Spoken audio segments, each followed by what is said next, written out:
Welcome back. All right, quick news of the day video for all you fine people for your Monday, the 13th of March. And starting off with some news with Buffalo for tonight's game. News of sorts in that Tuck and Darlene are both seen as game time decisions for this one. Uh, it's been a tough go of it lately for Buffalo. They're better on the road than they are at home, so there's some hope there. But they're 1-5-1 in their last 7. So it's been a tough slog for them, and it's really pulled them out of the race for a playoff spot. There's always that chance that if they win the game tonight and if they get some help from other teams, but they really need help from other teams, and they need to jump over a number in order to really get back into the hunt. So we'll see if Tuck and Darlene play, and whether or not there is still that hope for Buffalo. But there's a good team here. I still think there's a good team in Buffalo, and that their fortunes next year could look a lot better. Your 3 stars of the week from the National Hockey League this week. Clayton Keller, first star for the Arizona Coyotes. 4 games, 4 goals, 5 assists, 9 points. Absolutely fantastic. He did well last night too, even though Schmaltz was on the shelf. So not necessarily just needing Schmaltz for that.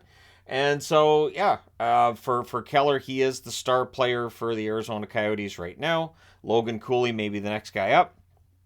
And there are others, of course, who are yet to be drafted and yet to come up. It is quite the prospect pool that Arizona's built. Talked about that, of course, in the video yesterday as well, and they're going to continue to build that prospect pool. Your number 2 star this week, Sidney Crosby, in 4 games, 2 goals, 5 assists, 7 points. Crosby continues to be the go-to guy for the Pittsburgh Penguins, to the surprise of no one. One of the best players of all time in the National Hockey League, and if you want to talk about where he stands in the all-time ranks, well, you're going to get some arguing, aren't you? As is usually the case when we talk about who the greatest of all time are. But Crosby is definitely in that conversation and has had another remarkable season on a team that might have fallen back, and on some level they still kind of have, in that they're a wild card right now. But if they make the playoffs for 17th straight year, Crosby can take a bit of a bow for that, because that doesn't happen very much. It is the longest run of any team in the major sports in North America, and it probably continues next year as well. Of course, the Capitals, a team that's had quite the run when it comes to playoffs too, are right now below the playoff line, so Pittsburgh is still there. And the 3rd star of the week is Mitch Marner from the Toronto Maple Leafs in 2 games, 2 goals, 4 assists, 6 points, and he continues to show every season a little bit more of what he's able to do. He gets better all the time. It wasn't that long ago, what was it, 3-4 years ago, I talked about how I thought Marner was their most important player. And there was a lot of pushback on that. I don't think that if I say that now, you'd get nearly as much pushback. And so, I really think it's great how he's evolved his game. He's one of your 3 stars. So let me know your thoughts about who you feel got snubbed with the 3 stars. There's always some discussion of who got snubbed with 3 stars and all that other fun stuff. So today was day 1 of GM meetings. These GM meetings are not likely to produce anything major and anything that we're going to be talking about months and years from now. But there are a couple of things in here that are interesting. First off, the league wants mandatory skate cut protection for wrists and for legs. This week, we've seen a couple of incidents where a skate will contact the arm or the leg of a player, and it's always one of those things that leaves you kind of breathless, right? There's even been a couple of cases where a skate gets near the face of a player over the last couple of weeks. And what really freaks me out with that is that I'll see it in one game and I'm like, holy, that was scary. And then it feels like when you have one of those, then you'll get a couple more either that same night or the next day. And it's scary stuff. Now, one thing that Bill Daly says is that this equipment can be uncomfortable for players. This is always the pushback when it comes to new protective equipment. It doesn't matter what it is. The argument will be, I find it uncomfortable, it hurts my game. And that dates back to, I remember helmets, when there was some argument about helmets. And of course, with helmets, one of the arguments was, hey, if everybody's wearing a helmet, then the sticks are going to come up, sticks are going to go crazy. It was the same argument with visors. If everybody wears a visor, sticks are going to come up, everybody will be whacking each other with their sticks.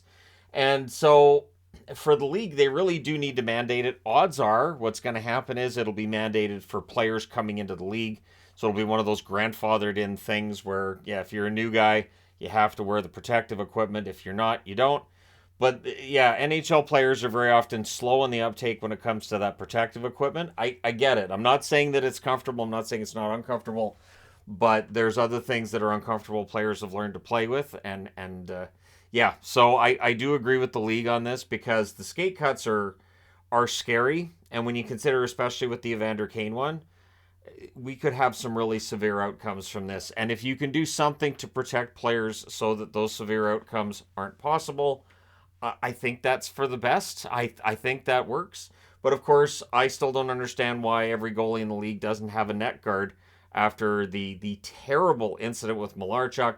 I really felt like every goaltender would have a net guard, and it just didn't happen. So at any rate, we'll see whether or not those get grandfathered in. And I mean, not the net guards. The net guards, if they were going to put those in as a requirement, it would have happened decades ago. But we'll see if the mandatory equipment to protect from skate cuts for wrists and for legs does go through.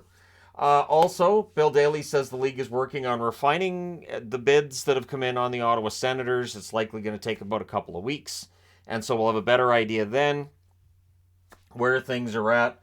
And we may even have an idea of who has the front-running bid and which bid is the most likely to get the Ottawa Senators in the end. It is going to be fascinating this year to see where not only where that bid goes, but what that bid means. Like where are they going to build? They do need a new building. How's that going to work? And all that fun stuff.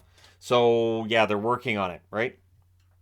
And outside of that, there really wasn't anything out of the meetings that seemed to be anything that will change the league or change the game. It sounds like everything else is okay. There's some talk of maybe expanding the review process. So, for instance, skate puck over glass, making it so that if an official's not sure, and this happens every game where they'll huddle and I don't know, maybe not, and they get it right most of the time, but there are times where they do get it wrong, where they say no penalty, and there's a clear replay that shows that puck never touched the glass. So I would not be surprised to see that included as something that can be asked to be reviewed either by a coach or the officials can go over and review themselves. Whatever the decision is there, I think that would make some sense. But at any rate, that's where the GM meetings are at for right now. We'll see if anything else comes out, but that's really the meat and potatoes of it. The Oilers, one thing that I've seen, and I'm going to agree with this, Matthias Ekholm, who is not a rental, he's got a lot of term left on that contract. He does seem to have fixed some of the Oilers' problems. Now, they did lose that game 7-4 against Toronto, but Toronto has a pretty potent attack as well. And it was just a sloppy game all around. Fun to watch. And fun to watch. Sloppy games are always fun to watch. But yeah, I do think Ekholm has fixed a lot of the issues on that Oilers defense. And if the Oilers play well in the playoffs and Ekholm plays a large role on that, guess what? Ken Holland's job's probably pretty safe. It's one of those things that if this move hits and if Ekholm does for them what I think he can, Ekholm's been one of my favorite and I think one of the more underrated defensemen in the league for a long time. And his play in Edmonton kind of shows why. He's back to being the Matthias Ekholm he was, I'll say 3-4 years ago, when I actually had him in my top 20 defensemen in the league, which was popular. That was a popular pick to have Ekholm in there, but I like Ekholm. I think he's good at both ends of the ice. And he just has that certain quality that I think it's important for a defenseman to have, where he's good in all aspects of the game, right? So tomorrow, for people who don't feel like watching hockey players skate around, and you're like, how would this look if it's animated? I've got to admit I'm kind of curious on this one. So, Big City Greens. The Big City Greens Classic is what they're calling this. It's going to be broadcast on ESPN+, Disney+, Disney XD, and Disney Channel. Now, all of this appears to be on the American side of things. Doesn't matter. I'm not watching an animated version of a game and then doing a recap because it's going to be broadcast at the same time as the real game. I'll be watching the real game. But I kind of like what the NHL's doing here, and yet it's weird. So the idea is that it's going to be, because we've got this technology now where, players have all the tracking technology we see on the back of their shoulders. They've got the sensors there and everything. And there's the cameras all the way around the arena as well, which allows TSN to do the 360 view of goals, which I feel like the technology that's there and the way it's being used, I don't think they're using it to its fullest extent. This might be the first instance where I'll say, you know what, that's what they should be doing. So it's animated. It's going to be an animated version of the Capitals Rangers game.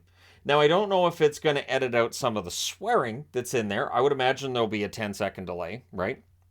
Which is fine, because a lot of the games right now, when I'm watching on TV, The app is about a minute and a half ahead of what I'm watching on TV, which is ridiculous. It had been until about a month ago, the other way around, where the app would catch up with what I was watching, which is better because I don't like the spoilers.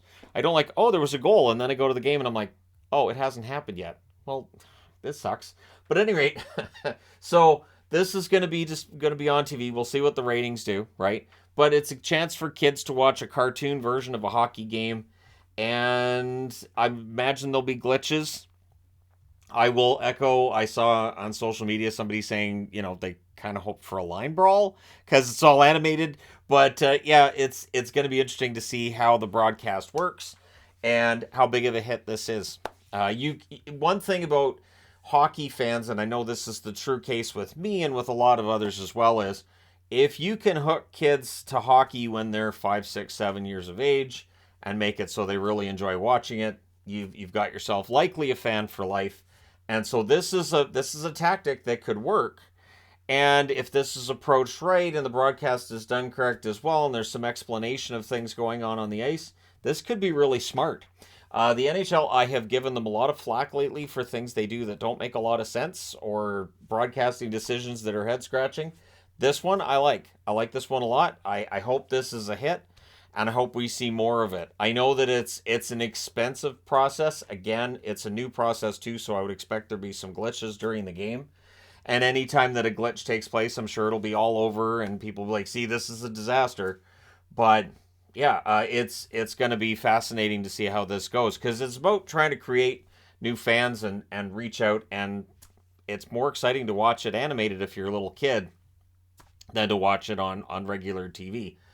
So yeah, we'll see how it goes. Let me know your thoughts in the comment section below as always. Don't forget to hit like and subscribe if you're browsing your way through, you just happened upon this video. And hey, thank you guys so much for all your support. I will talk to you again soon.